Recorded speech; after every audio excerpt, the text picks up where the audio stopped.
It seems like a lot of you guys want to do a BARRA swap on your car because it's one of the most requested messages I get on Instagram. Either how do I BARRA swap my car or can you please help me BARRA swap my car? And in today's video, I'm going to show you how to BARRA swap your car step by step with my E-Series BARRA swap. Before we even begin today's video, guys, I want to say a massive thank you to everyone who's copped stuff on the bankyspec.com website. You guys have absolutely killed it. We have some new t-shirts in stock. You win some, you bin some, logo on the front, and I'm so stoked with this design. You win some, you bin some. Tribute to the AU Falcon on the main track.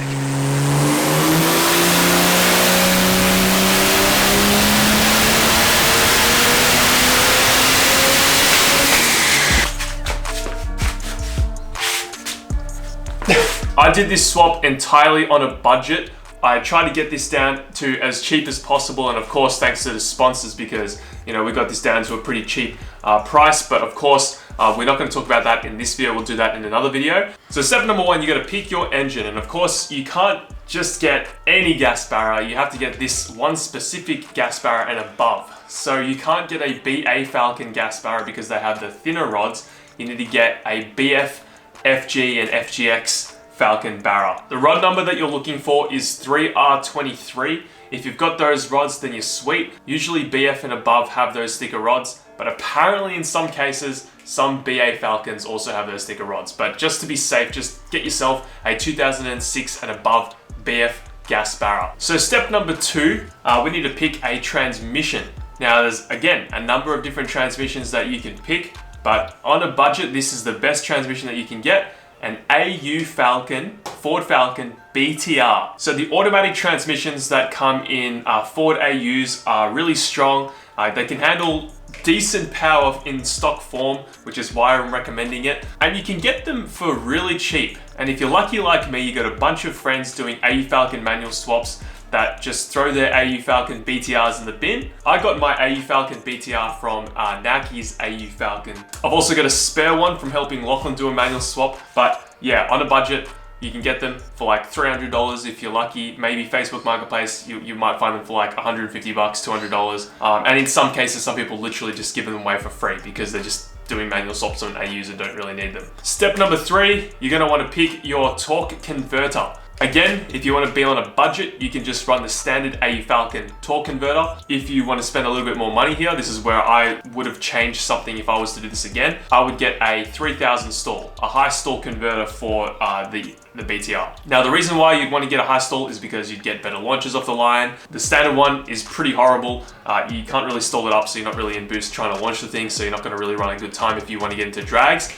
Now in this particular swap, if you get yourself an AU Falcon BTR, you can run the standard tail shaft and you won't need to touch that. You will need to touch that if you do make a little bit more power, but there's kind of no point. Realistically, the BTR can only really hold about 300 kilowatts. So now you have your engine, you have your BTR, and now I've assumed that you've pulled the engine that was originally in the car out of the car and you're ready to put the BARRA in. But before you do that, there's things that you got to do to the BARRA in order to make it stout and handle about 400 plus kilowatts. Which is shocking because it's a gas engine. This thing's never run on petrol. So you've just picked up your BARRA engine. It's chilling outside of the car. What you're gonna want to do is three things that allow you to have a really good base setup in order to make 400 plus kilowatts, because the standard gas BARRA as is will not make that power. It will probably have issues before that. The three things that you need to do are valve springs, head studs, and oil pump gears. And that is step number 4. So it's pretty easy to do, especially if you get the right parts. I was lucky enough to be fully sponsored by Dominator Motorsports. Dominator supplied everything for this engine to be absolutely mint. If you want to head over there, it's pretty much like a one-stop shop for BARRA swaps, especially if you want to do a gas BARRA swap. You literally can buy your head studs, your oil pump gears, your valve springs, and that's literally it. You can make 400 plus kilowatts, I think that's like 600 horsepower with these engines if you do those three things. If you want to go really, really budget, you can get away with just not using billet oil pump gears, but the only issue with that is that you won't be able to hit limiter much because these engines on limiter tend to have quite a bit of crank walk. So on limiter, they'll move a little bit and they will crack the oil pump gears, the standard oil pump gears, and explode. And you don't really want that. So billet oil pump gears will allow you to hit limiter and you won't have too many problems with that. You should be able to be unlimited for days. If you want the mang, get the billet oil pump gears. Trying to keep this interesting, so that's why we're moving around. So step number 5, accessories. Now in step number 5, we're going to go through a bunch of different things because there's, I don't know how to do step by step with all these things because it's going to take forever. So step number 5, what you want to do is essentially put all the accessories on the engine. So you want your alternator, your power steering pump, and your AC condenser if you're going to, compressor if you're going to want to run AC. You're also going to have to find a petrol lower intake plenum because of course gas engines don't have petrol injectors as they are literally ran on gas. So you're going to want to find a petrol intake. You can get them from the wreckers for like $15. Same with all the other accessories, you can get them cheap from the wreckers too. Most of the time when you pick up these engines, they'll come with all the accessories. If not, super easy to figure out how to get them on, and there's plenty of other videos that are going to show you how to get these accessories on. They're mounted with like 3 or 4 bolts and very easy to navigate with your mind. Now step number 6, we're going to talk about fueling. So what you're going to want to do is you want to get of course a fuel rail, a petrol fuel rail. You don't actually have to run like a big fuel rail like this. This is just overkill, but you can run one of these Raceworks fuel rails if you really want to. You'll also need to run yourself some 1000cc Bosch injectors. You can go bigger if you want, but really that's the sweet spot. 1000cc injectors. You can see we've got, of course, 6 of them because it's a 6-cylinder. You'll also need to run a custom line that goes to the fuel rail, or you could just use barb fittings from the standard rail and just use some rubber hose. I won't go too far into that. You'll also need to put a bigger fuel pump in the car that you're swapping it into because you're using a lot more petrol. You're going to want to run these on ethanol as well. You're going to want to set these entirely up on ethanol because that's how you're going to make the bulk power. But you're also going to want to run a Walbro 525 or a Walbro 460, and that should give you enough fuel in order to make the desired power that you want. We may as well talk about the fuel pressure regulator while we're here as well. We're also running a fuel pressure regulator from Raceworks, rising rate fuel pressure regulator, and you can see that we've ran an AN6 custom line all the way down underneath this plenum to the rail and back through down to the tank. And essentially what you do is you just use the standard fuel pressure in and fuel pressure out. So that'll be the fuel pressure into the line here. Just use the standard line from this car that goes into the rail, and then you just run the return line back in the standard return line, and it's that simple. You can leave that till later steps, but for now just know that you need a fuel pressure regulator. So you've got your accessories, your power steering pump, all that kind of stuff. You've got your lower intake plenum, your fuel rail, your injectors. The next thing that you're going to do, step number 7, you're going to need to find a turbo. So in this case we are running a GDX 3582 with a 1.16 rear housing. Shout out to PJZ Customs because he supplied us with this turbo. He has also supplied us with turbos in the past. PJ is an excellent guy.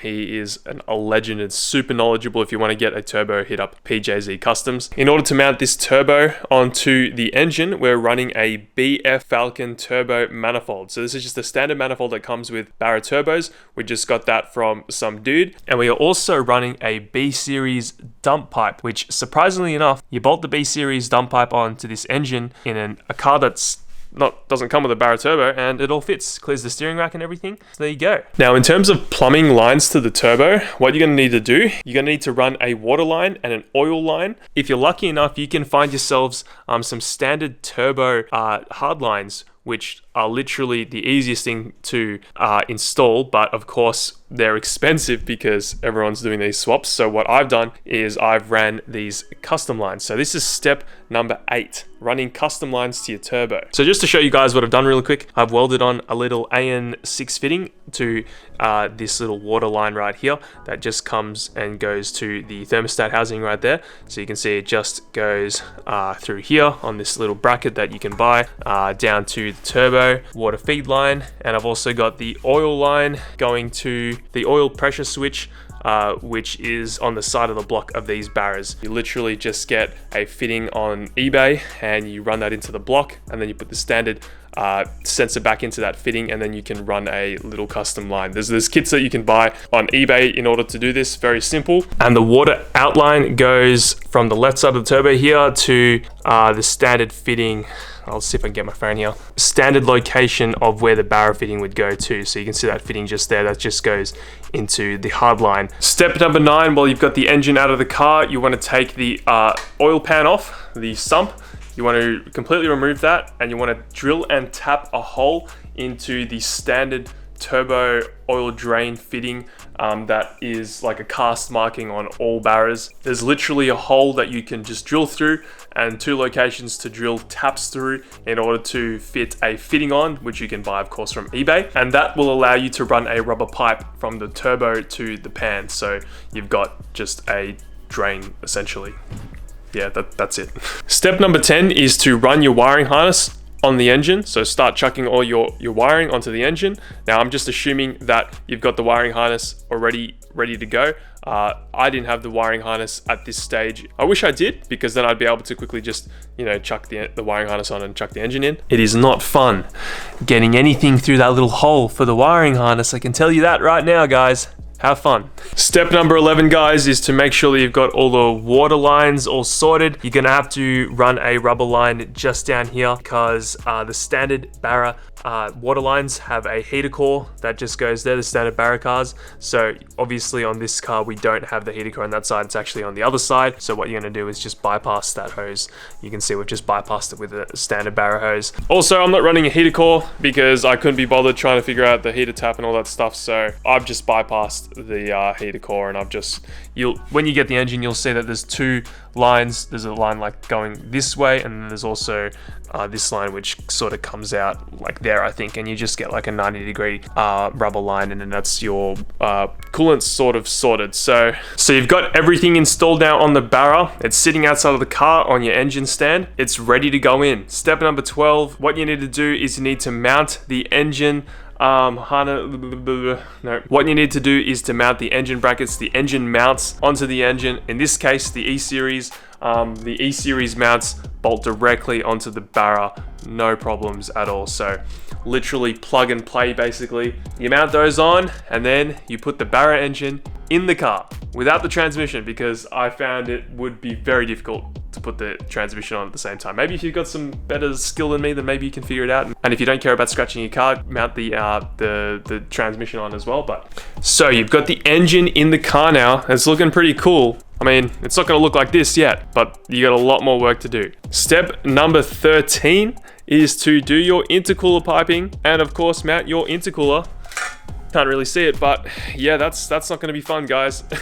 There's a million ways to do this, so I'm not going to bother doing a tutorial on it, because yeah, you guys can figure it out yourselves. You can either run a hole through the battery tray, or you can have it go straight down.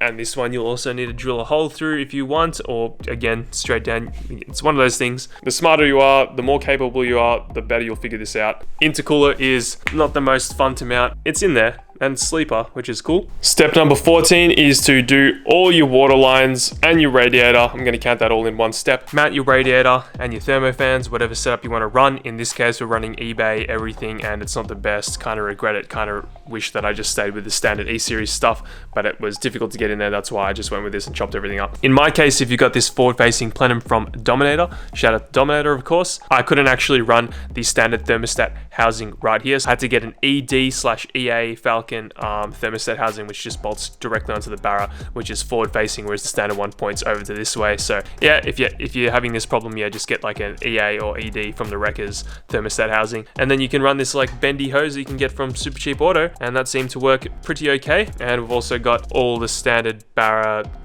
hoses as well. You can see the overflow line goes directly into the housing right there, and one of them goes into the radiator like standard. That's basically your water stuff done. Step number 15 is to mount your catch can. As you can see, we've got the catch can right here. Run your lines. Shout out to Raceworks, of course. This is a Raceworks catch can. Everything lines-wise as well, and fittings Raceworks. But yeah, just got some lines that go all the way down under the plenum, the back there, and on the top, you can get these fittings that go directly on the BARRA as well from Raceworks. I've kind of messed mine up, but I'm sure you guys won't. AN8 fittings, I believe, -8, and there's a fitting that goes there that's leaking because I messed it up. Make sure you get a breather, because these things breathe. They do actually have quite a lot of oil come out of them, as you can see. Step number 16 is to mount your ECU. I still haven't done that, so Now, if you're running AC, stay on this step. If you're not, then skip this step. This is step number 17. This is running your custom lines. So you will need to get some custom lines. Step number 17 for your AC compressor. Essentially what you do is you run the standard BARRA AC lines. You take them off a BARRA car, you sort of line them up and you chop them. You get the E-series side of the hose as well. Chop that at the same location, mark them, mark the orientation too, and send them off to a line shop, like a hydraulic shop, like NZ, which is where I went. And what they did is they combined those two lines, and then you got your AC lines. And it's the same with the front as well. There's a line just at the front that goes down this way to like I think the AC filter or something like that. I don't know, but yeah, just don't run AC. Step number 18, I should have actually included this a little bit earlier, but before you kind of do any of that kind of stuff, you want to mount the transmission, because if you start making lines and intercooler stuff without the transmission in there, you're not going to get all the correct like clearances and stuff. So mount your transmission. BTR bolts directly in this car and the tail shaft, so chuck the tail shaft on while you're there and then you're good. Step number 19, if you're running hydraulic power steering or the standard BARRA power steering pump, you're gonna need a custom line as well. So we're running a custom line, so I've just chopped it and marked it just like I did with the AC lines, and that goes directly into the E-series power steering rack, and yep, works absolutely mint, no issues at all. Step number 20, this is what I recommend. Again, you don't kind of have to do this, but step number 20 is to run a FG or whatever ECU you have, boost solenoid. So we've got a boost solenoid. This is an electronic boost solenoid that communicates directly with the ECU, so that you can control boost with the ECU. That's an FG ECU. So you just need to make a custom bracket for this, and you need one running down to your external wastegate if you're running one. That's a Turbo Smart 45mm wastegate, and then you need to run a vacuum source so that can go directly to a turbo, or you can run it to the intake plenum, which a lot of people don't recommend, but for my application seems to be working fine. Now, you're probably about halfway through finishing your coffee, so just enjoy it. I guess I hope you're enjoying your coffee listening to me ramble. We're just going to take a little bit of a break here because I need to make a disclaimer. Hope you enjoyed your break. So the disclaimer basically is that everything that I'm doing is what I've learnt. I could be wrong and there could be better ways to do it, and I'm not an expert. So I highly suggest, if you know a better way to do anything that I'm saying, to please comment down below rather than just criticize me, because I'd love to know what you guys have to say. I actually am such a noob when it comes to this sort of stuff. So please, if I'm saying anything that's a little bit off or wrong, then correct me, because then I can learn, then everyone else can learn, and it'd be so much better for the community. But yeah, I hope you're enjoying the video. Step number 21, you're gonna have to do a battery relocation. So in terms of my swap, what I've done is I've just ran the two wires that went to the standard positive location of the battery into a distribution block. And what this block does is it condenses these two lines down into one line, and this line goes all the way down the chassis, all the way down the side of the car to the boot. And there you go, that's my battery relocation. We've got a 120 amp circuit breaker, just for ease of disconnecting the battery. We've got also a battery mount that hasn't been bolted in. It's just got straps, which is not ideal, but it works. And then the negative, which is also colored red in my situation, which is so dumb, I know, but I ran out of blue wire. That just goes onto the chassis. Step number 22, you're going to run a line that goes from the brake booster all the way to the intake plenum. So there should just be a fitting on the standard intake plenum that's like going to be pretty obvious for a vacuum line to the brake booster, so you can have brakes. Step number 23, which I forgot to mention, you can do this before you put the engine in as well, but you're also going to run a map sensor which goes on the plenum. So mine is just down in there. Step number 24, you want to do a 3.5 inch or more exhaust all the way from the turbo to the back of the car. Now it's going to obviously come in handy if, of course, you know how to weld. That's going to pretty much make this entire swap so much more cost effective and easier to do. That's why we have this massive gas bottle, and we've sort of been teaching ourselves how to weld over the past year or so. Try to learn how to fabricate if you can't, because it's going to solve a lot of your issues, because then you can make custom brackets and stuff. But yeah, you have to custom make an entire exhaust, because you can't just buy off the shelf exhausts, I don't think, for these swaps. Pain in the ass.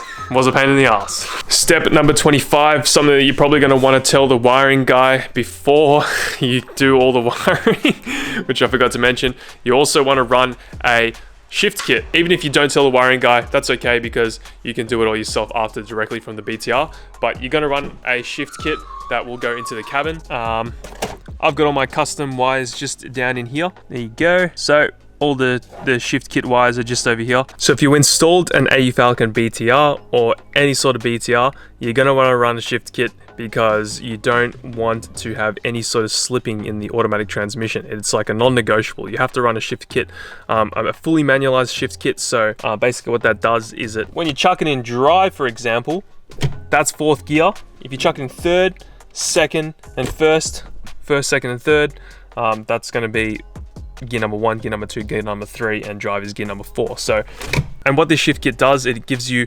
100% line pressure. So once you shift gears, it'll shift it hard. It's not going to be smooth, it's not going to be comfortable, but it'll ensure that your BTR doesn't start slipping later down the line with the power that you decide to run. While we're here as well, step number 26, if you are doing this install on an EF Falcon, you're gonna have to run yourselves a CAN BARRA, and that's gonna make all your gauges work. So your speedo, your odometer, I don't know, your temperature, coolant temperature. Apparently some people can get away with not running a CAN BARRA, or they're wiring their own stuff. I don't know. Sonny did that from Ford Performance Salvage. I don't know how he managed to do that, but the guy is a genius. Do your research, guys. But this is what I've done. Now, we just talked about BTRs, so that brings me on to step number 27, and that's to install a transcooler. So we have a AN8 transcooler, oil/transcooler. You can run anything in it. There it is. There's the cooler. Just hiding right there. Pretty cool location. Still need to make brackets for it, actually. The easiest way to run a transcooler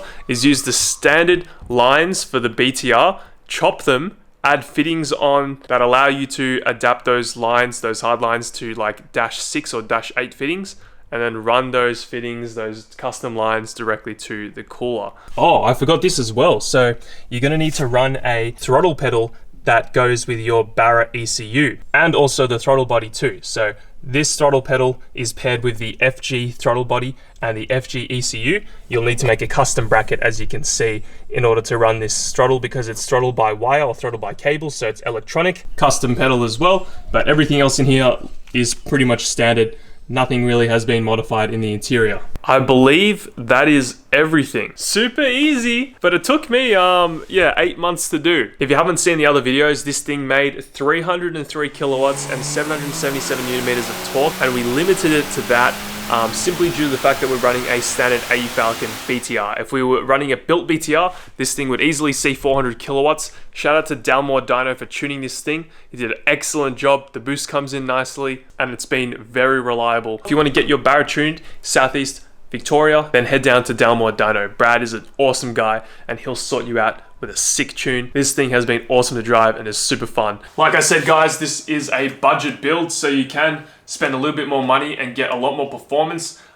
Right off the bat, if I decide to go converter and built BTR, this thing would run easily like a 12-second quarter mile, but I decided to sort of go on the cheap side of things and just get the thing running straight away. If you have any questions or queries, please don't hesitate to comment down below. I'll try to respond to as many comments as possible. But yeah, thank you guys so much for watching today's video. If you learned something, check us a like, leave a comment down below, and also check out benkispec.com if you want to help support the channel.